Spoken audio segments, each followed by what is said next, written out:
हमारे चैनल पर मैं हूं आपके साथ शिप्रा सैनी। महाराष्ट्र में जारी सियासी उथल-पुथल के बीच एनसीपी प्रमुख शरद पवार ने अपनी चुप्पी तोड़ी है। उन्होंने प्रेस कॉन्फ्रेंस करते हुए अनिल देशमुख को लेकर एक बड़ा बयान दिया है। उन्होंने कहा है कि गृह मंत्री अनिल देशमुख को लेकर कल तक फैसला हो जाएगा।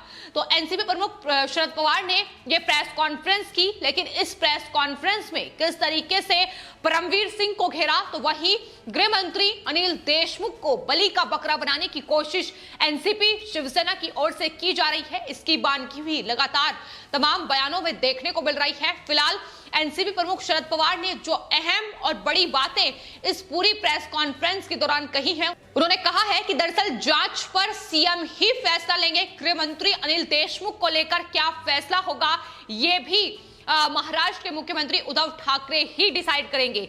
फिलहाल आपको बता दें, एनसीपी प्रमुख शरद पवार ने मनसुख हिरेन की हत्या से लेकर चिट्ठी के मामले में तमाम बातें कही, लेकिन किस तरीके से सिर्फ और सिर्फ झूठ बोला गया, इसकी बानगी भी लगातार देखने को मिली। उन्होंने कहा कि परमवीर सिंह ने चिट्ठी में कई गंभीर आरोप लगाए हैं। परमवीर ने जो चिट्ठी लिखी है उसमें कोई हस्ताक्षर नहीं है, पैसे कहां भेजे गए इसका कोई जिक्र नहीं है। अनिल देशमुख पर सिर्फ आरोप है, सबूत उनके खिलाफ नहीं है। ये तमाम अहम बातें एनसीपी प्रमुख शरद पवार ने कही हैं। आपको बता दें, एक तरफ प्रेस कॉन्फ्रेंस करते हुए ये बातें कही गई, लेकिन वहीं दूसरी तरफ जब सवाल मीडिया कर्मियों ने उनसे पूछे तो उन्होंने कहा कि दरअसल अनिल देशमुख, उद्धव ठाकरे 1 या 2 दिन में बड़ा फैसला ले सकते हैं। एक तरफ अनिल देशमुख को बचाने की कोशिश, वहीं दूसरी तरफ उनका इस्तीफा भी जा सकता है। इसको लेकर भी लगातार कयास लगाए जा रहे हैं। तो फिलहाल जिस तरीके से तमाम ये सियासी घटनाक्रम महाराष्ट्र में चल रहा है, साफ तौर पर तस्वीर जो निकलकर सामने आ रही है वो ये बता रही है कि आखिर किस तरीके से शिवसेना खुद को बचाने के लिए, एनसीपी प्रमुख शरद पवार खुद को बचाने के लिए अब कहीं ना कहीं अनिल देशमुख और परमवीर सिंह को घेरते नजर आ रही हैं। परमवीर सिंह ने जो चिट्ठी लिखी है 100 करोड़ की अगाई का मामला, उस चिट्ठी में सामने आया है कि 100 करोड़ वसूली प्रति महीने उनसे ये टारगेट अनिल देशमुख ने दिया था। इस बात का जिक्र किया गया। एक तरफ शरद पवार प्रेस कॉन्फ्रेंस में ये कहते नजर आए कि दरअसल उस चिट्ठी में कई गंभीर आरोप लगाए गए हैं, लेकिन वहीं दूसरी ओर यह कहा कि जो 100 करोड़ वसूली की बात कही गई है वो हास्यास्पद है। यानी बयानों में ही कोई सफाई नहीं है, बयानों में कोई तर्क नहीं है।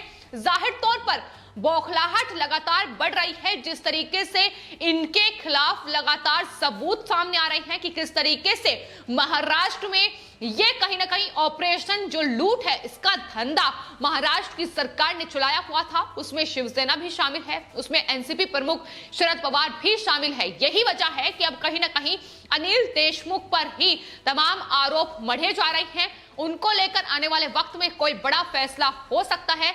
तो जाहिर तौर पर खुद को बचाने के लिए पहले पुलिस प्रशासन का इस्तेमाल मुंबई में किया गया और उसके बाद अब कहीं ना कहीं अनिल देशमुख को मोहरा बनाने की कोशिश एनसीपी और शिवसेना की ओर से की जा रही है। तो इस पूरी प्रेस कॉन्फ्रेंस के दौरान शरद पवार ने परमवीर सिंह के तबादले को लेकर कहा कि दरअसल परमवीर सिंह ने चिट्ठी में जो तमाम आरोप लगाए हैं, आखिर वो आरोप पहले क्यों नहीं लगाए गए, क्यों तबादले के बाद ही परमवीर सिंह ने ये तमाम आरोप लगाए हैं।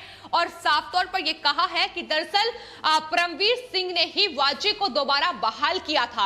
यानी सचिन वाजे को बहाल करने को लेकर जो लगातार बीजेपी शिवसेना को घेरती नजर आ रही थी, देवेंद्र फडणवीस ने प्रेस कॉन्फ्रेंस करते हुए इस बात का साफ तौर पर जिक्र किया था कि 2014 से 19 के बीच जब महाराष्ट्र में बीजेपी की सरकार थी, तब खुद उद्धव ठाकरे ने ये पेशकश देवेंद्र फडणवीस से की थी 2018 में कि दरअसल सचिन वाजे को नौकरी पर बहाल किया जाए। लेकिन देवेंद्र फडणवीस ने साफ तौर पर कहा कि उन पर कई गंभीर आरोप थे, इस वजह से उन्होंने साफ तौर पर इनकार कर दिया। लेकिन महाराष्ट्र में जैसे ही शिवसेना सत्ता में आई, उसके तुरंत बाद सचिन वाजे को बहाल किया गया। इस पर भी शरद पवार झूठ बोलते नजर आए। उन्होंने कहा कि दरअसल परमवीर सिंह ने सचिन वाजे को बहाल किया था। उन्होंने यह भी कहा कि दरअसल उद्धव ठाकरे और अनिल देशमुख ने सचिन वाजे को बहाल नहीं किया था। तो साफ तौर पर दिखाई दे रहा है कि किस तरीके से सिर्फ और सिर्फ इस पूरे मामले में एनआईए की जांच का शिकंजा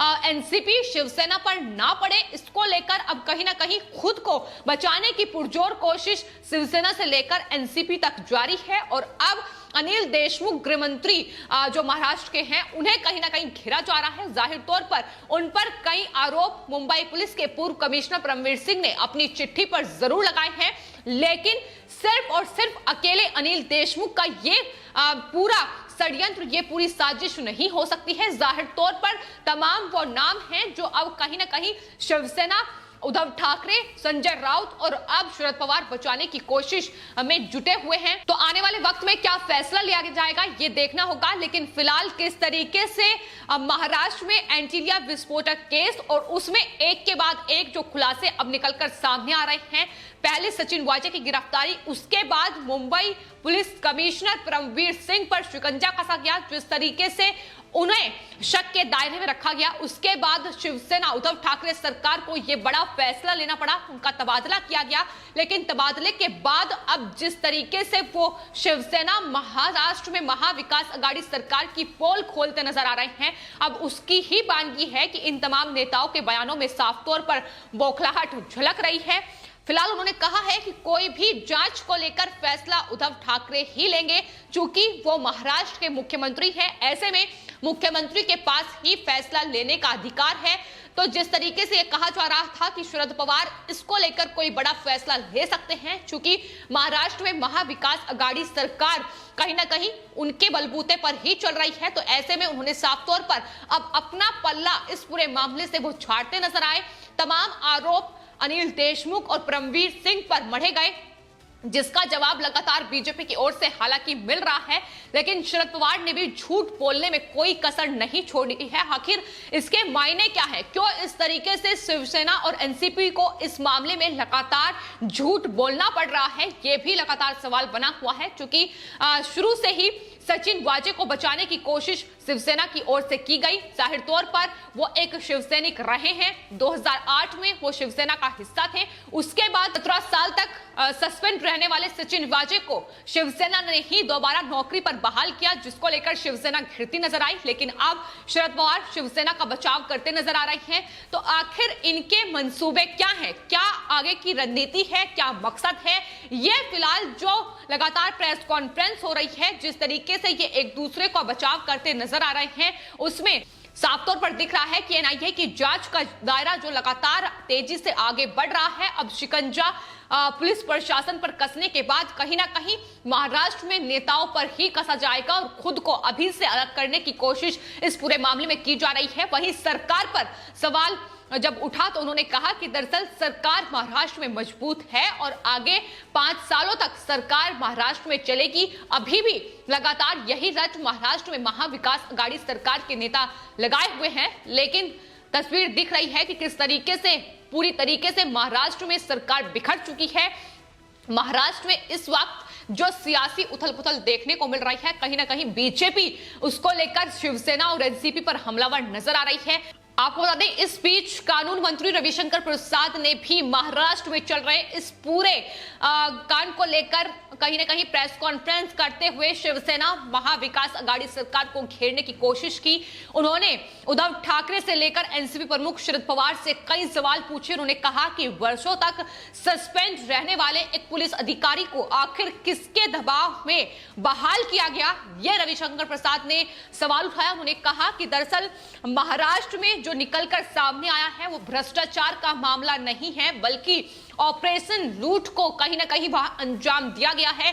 जिस बड़े पैमाने पर वसूली का यह धंधा महाराष्ट्र में चल रहा था और अब उसकी पोल खोलते खुद मुंबई पुलिस के अधिकारी नजर आ रहे हैं, तो जाहिर तौर पर इसका जवाब उद्धव ठाकरे सरकार को देना चाहिए। इससे पहले रविशंकर प्रसाद ने शरद पवार की चुप्पी पर भी सवाल उठाए थे। उसके ठीक बाद शरद पवार को प्रेस कॉन्फ्रेंस करनी पड़ी, लेकिन उस प्रेस कॉन्फ्रेंस में भी झूठ बोलने में कोई कसर शरद पवार की ओर से नहीं छोड़ी गई। इसके अलावा उद्धव ठाकरे पर भी रविशंकर प्रसाद ने सवाल किए। उन्होंने कहा कि उद्धव ठाकरे की शांति और सदन के अंदर और बाहर सचिन वाजे को डिफेंड करना, सचिन की हैसियत एक असिस्टेंट पुलिस इंस्पेक्टर की है जिसे क्राइम सीआईडी का चार्ज दिया गया, यह अपने आप में आश्चर्य की बात है। यानी किस तरीके से सचिन वाजे को बचाने की कोशिश उन्हें किस तरीके से पुलिस में एक बड़ा पद दिया गया। जाहिर तौर पर वो शिवसेना का हिस्सा रहे हैं और शिवसेना सत्ता में आते ही उन्हें बहाल किया गया और उसके बाद उन्हें वो तमाम हाई प्रोफाइल मामले सौंपे गए। एक असिस्टेंट पुलिस इंस्पेक्टर को आखिर ये मामले सौंपने की जरूरत क्या थी? रविशंकर प्रसाद ने इसको भी लेकर उद्धव ठाकरे को घेरा। तो जाहिर तौर पर यह आरोप प्रत्यारोप का सिलसिला महाराष्ट्र में इस बीच जारी है, लेकिन झूठ जो लगातार सामने आ रहा है उसकी पोल अब बीजेपी के नेता खोलते नजर आ रहे हैं। शरद पवार ने जो प्रेस कॉन्फ्रेंस की, जिस तरीके से अनिल देशमुख और परमवीर सिंह को कहीं ना कहीं सारे आरोप उन पर मर दिए, इसको लेकर राम कदम बीजेपी के नेता उन्होंने भी ट्वीट किया है। उन्होंने कहा है कि दरअसल ये जो पूरा मामला निकलकर सामने आ रहा है इसमें जरूरत है कि उद्धव ठाकरे, शरद पवार जैसे नेताओं का भी नार्को टेस्ट होना चाहिए। सच्चाई तभी निकलकर सामने आ पाएगी कि आखिर कौन सी साजिश, कौन सा षड्यंत्र मिलकर महाराष्ट्र में पुलिस प्रशासन के साथ मिलकर ये जो सत्ता में बैठे हैं लोग ये रच रहे हैं। तो फिलहाल सवाल लगातार बने हुए हैं, लेकिन सवालों के जवाब मिलने के बजाय किस तरीके से खुद को इस पूरे मामले से अलग करने की कोशिश एनसीपी और शिवसेना की ओर से की जा रही है। अब तमाम आरोप मुंबई पुलिस के अधिकारी और साथ ही कहीं ना कहीं गृह मंत्री अनिल देशमुख पर अब ये लोग मरते नजर आ रहे हैं। फिलहाल इसका अंजाम क्या होगा ये आने वाले वक्त में देखना होगा। आपकी इस पूरे मामले पर क्या राय है हमें कमेंट बॉक्स में जरूर लिखें और चैनल को सब्सक्राइब करें। धन्यवाद।